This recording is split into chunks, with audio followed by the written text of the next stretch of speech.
Salam, selamat malam. Dan hari ini saya mau berbuka dan seruan saya, mari kita berdoa dan berpuasa dan untuk kemuliaan Yesus Kristus. Hari ini saya menyaksikan kemurahan Tuhan bahwa anak saya yang satu, yang si Yesaya itu sakit.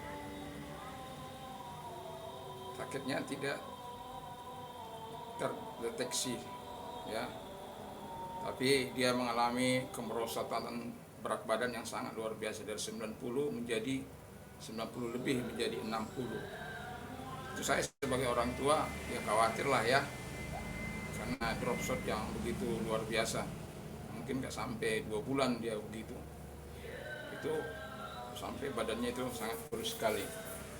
Dan kemudian saya katakan bahwa ketika saya sudah mendoakannya, lalu saya suruh cek ke dokter untuk kedua kalinya, ya. Jadi setiap kali saya suruh ke dokter, dia pasti saya cek. Karena yang pertama dia katakan kepada dokter dia ya paru-parunya, tapi setelah dicek nggak ada. Lalu yang sudah cek kemudian tidak ditemukan penyakitnya. Dan kemudian tapi saya tetap merasa anak saya ini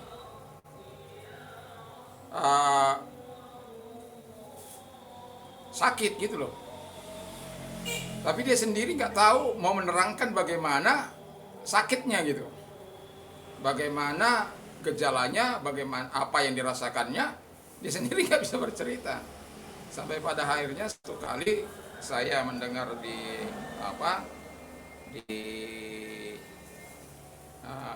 kesehatan dari YouTube, itu belajar dari situ, dan saya mengatakan kepadanya bahwa apakah engkau suka lapar? Ya. Apakah engkau suka tidur? Ya. Apakah suka kencing? Ya. Apakah engkau suka minum? Oh ya. Menurut yang saya dengar itu sakit gula gitu. Gula di dalam darahnya itu, saya kurang tahu untuk menerangkannya. Tetapi itulah yang dialami oleh anak saya. Jadi minggu itu, Sabtu saya ketahui, minggu habis ibadah saya menumpangkan tangan atasnya dan saya berkata, besok kamu harus pergi ke dokter, cek kamu punya. Lalu kemudian diceklah hari Senin, kemudian dicek semua.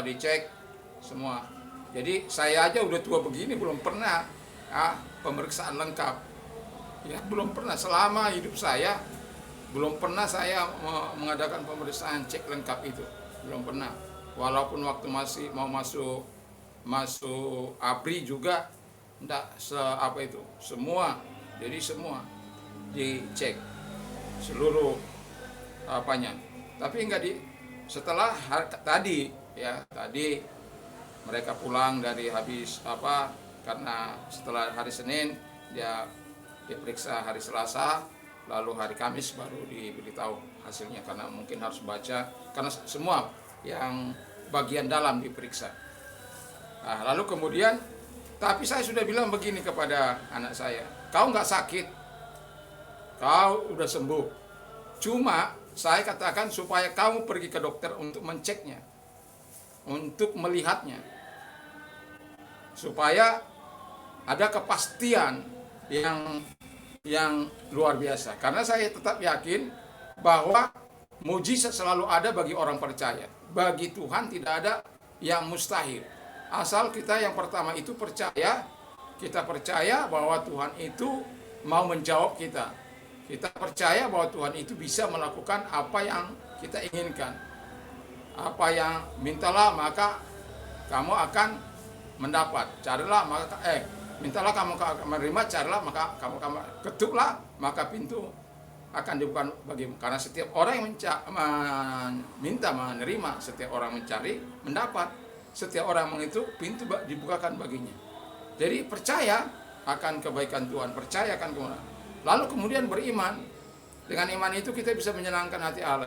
Tidak mungkin kita bisa menyenangkan Tuhan tanpa iman kita. Jadi iman itu harus disertai dengan perbuatan. Jadi karena anak saya ini sudah mengalami rosok yang begitu luar biasa, bayangkan dari 90 ke 60 dalam waktu yang relatif singkat. Itu ya, saya sudah lihat apa anak saya kalau diajak berdoa itu kita harus selalu waspada dengan dia, menegur dia, mengingatkan dia. Karena akan terus tidur. Dalam doa itu dia akan harus tidur. Sebentar saja. Kalau dia sudah nggak buka mulut, sudah tidur, sudah itu. Makanya saya akan berseru kuat-kuat supaya kau jangan tertidur. Ya karena ya keadaan yang dialaminya itu. Nah kemudian iman itu kan bahan kita untuk mengharapkan sesuatu dan bukti untuk melihat keajaiban Tuhan. Kalau ada iman kita, maka ada segala sesuatu. Makanya waktu saya mendapatkan ilham bagi Yesus tidak ada yang mustahil ketika saya mengalami keraguan dalam membangun. Jadi itu menyelusup kepada semua kehidupan saya. Kalau saya sakit, ya bagi Tuhan tidak ada yang mustahil. Apa saja, pasti selantiasa lagu ini akan menyelusup masuk ke relung hati saya yang paling dalam. Ada di YouTube saya, ya. Bagi Yesus tidak ada yang tidak mungkin. Ya, jadi lihat Joner Simon Simanjuntak Official, situ ada lagu saya itu. Jadi semua lagu ini menjadi sebuah pengalaman hidup. Apapun yang saya lakukan, apapun yang saya kerjakan, apapun yang saya perbuat, dalam situasi kondisi yang terburuk sekalipun, saya akan senantiasa percaya bahwa Tuhan mampu melakukan mujizat. Ini puasa saya yang ke-29 hari, ya. Hari yang ke-29 karena ini tanggal 29. Jadi ya saya berseru kepada sahabat-sahabat saya dimanapun berada, ya mari kita berdoa dan berpuasa. Kita lihatlah lingkungan kita, di mana kita ada. Kejahatan yang sudah merajalela, kriminalitas yang sudah meningkat begitu tajam. Penipuan, pekerjaan yang nggak baik dikerjakan oleh orang-orang. Dan kita sebagai gereja mendengar itu, kita nggak bisa tinggal diam. Tapi saya yakin bahwa bukan hanya di daerah saya, di daerah kita semuanya, ya. Karena situasi kondisi menuntut orang untuk bisa cari makan, untuk bisa orang mendapatkan sesuap nasi. Sementara lapangan pekerjaan semakin menyempit, pengurangan tenaga kerja, apalagi dia kurang kreatif. Itu tadi sebabnya tadi saya membawakan belajar kepada semut itu bagaimana seharusnya semut berbuat, bagaimana pelanduk berbuat, bagaimana belalang berbuat, bagaimana cicak itu ada di istana, sekalipun dia dengan makhluk yang lemah, tapi dia bisa mencapai istana. Kalau orang-orang bertekun, rajin, dan kemudian punya semangat, ramah, yakin saya mereka juga akan sampai ke tempat-tempat puncak yang sebenarnya. Jadi yang ketiga, bagi Tuhan tidak ada yang mustahil itu. Yang ketiga adalah ketika kita berdoa. Jadi ketika saya sudah mengerti bahwa anak saya mengalami ini, saya langsung cek ponaan saya dokter juga, ya kemudian ya apa ke rumah sakit dan kemudian cek penuh. Tapi puji Tuhan semuanya supaya reda. Sampai dokternya heran kalau melihat semua situasi gejala ini seharusnya itu. Tetapi dan saya bersyukur bahwa Tuhan, kalau saja dokter itu, kalau saya saja berhadapan dengan dokter itu, saya katakan kepada dokter itu. Tapi karena istri saya yang ikut untuk sama anak saya, kalau saja saya bersama dokter itu, saya akan katakan, saya tahu dia sudah sembuh dokter, cuma saya ingin memastikan saja karena saya sudah menumpangkan tangan atasnya. Kami sudah menumpangkan tangan atasnya. Jadi ketika itu kita lakukan, itu seharusnya menjadi sebuah kesaksian. Jadi itu sebabnya dalam banyak hal, ya, ketika kita mengalami pergumulan, jangan dengan kekuatan kita, pakai dengan kekuatan Tuhan. Berdoalah. Doa itu mampu menjamah pintu surga. Doa itu mampu membuka pintu surga. Doa itu mampu menghadirkan Allah dalam kehidupan kita. Doa itu mampu mengubah situasi kondisi kita dari yang tidak baik menjadi baik, dari sakit menjadi sembuh. Doa itu mampu menolong setiap orang yang mengalami masalah, dari permasalahan dibereskan permasalahannya, dari lilitan utang piutang diselesaikan utang piutangnya. Karena apa? Mengandalkan Tuhan. Yakinlah pemeliharaan Tuhan itu, yakinlah. Tapi kita perlu berdoa, kita perlu membangun intimasi kita dengan Tuhan. Kita perlu, ya kadang-kala ya seperti ini, kita harus berdoa dan berpuasa. Dan ingatlah, kebaikan-kebaikan Tuhan tidak sebanding dengan apa yang kamu tahankan dari mulai malam nanti jam 12 malam sampai jam sekian ini yang mau bersedia buka ini ya, yang akan buka ini. Ya, saya minum dulu ya.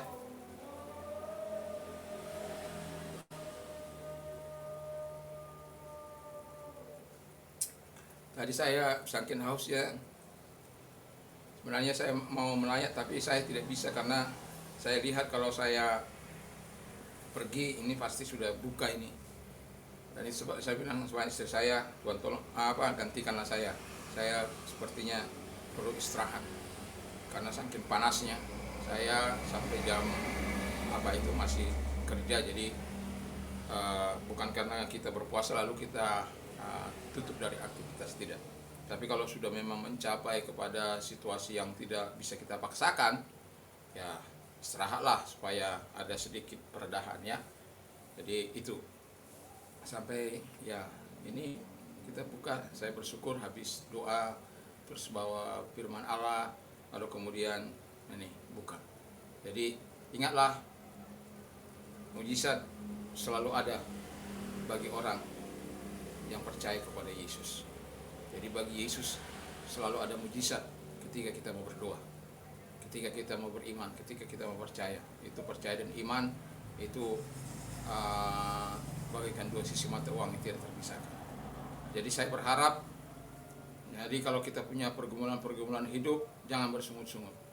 Tapi mari kita datang rendahkan diri di hadapan Tuhan. Dan saya bersyukur bahwa Tuhan tidak pernah mengecewakan. Anak saya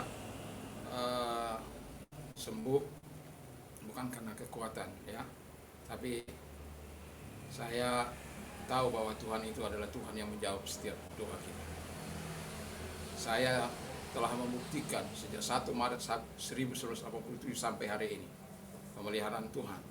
Kalau mungkin uang Anda mungkin Anda sudah berapa banyak obat, tapi saya masih bisa katakan 25.000 rupiah yang pernah keluar uang saya untuk pribadi saya, di mana saya waktu saya ke dokter sakit gigi, istri saya baru menikah waktu itu, tapi ketika saya mau makan obatnya, Tuhan ingatkan, kurangkah kuasaku untuk menyembuhkan engkau. Saya buang obat itu. Mulai saat itu saya katakan, biarkanlah Tuhan bersama dengan saya. Jadi jangan pengaruhi saya. Dan sejak itu istri saya juga sudah mengerti. Dalam situasi kondisi apapun, kalau saya sudah tidak bisa berdaya, misalnya yang terburuk tidak bisa berdaya, baru itu bisa kau bawa ke rumah saya. Kalau belum, ya biarkan saya terus mengadunya dengan iman saya kepada Tuhan Yesus Kristus. Dan ingat, Yesus tidak pernah mengecewakan.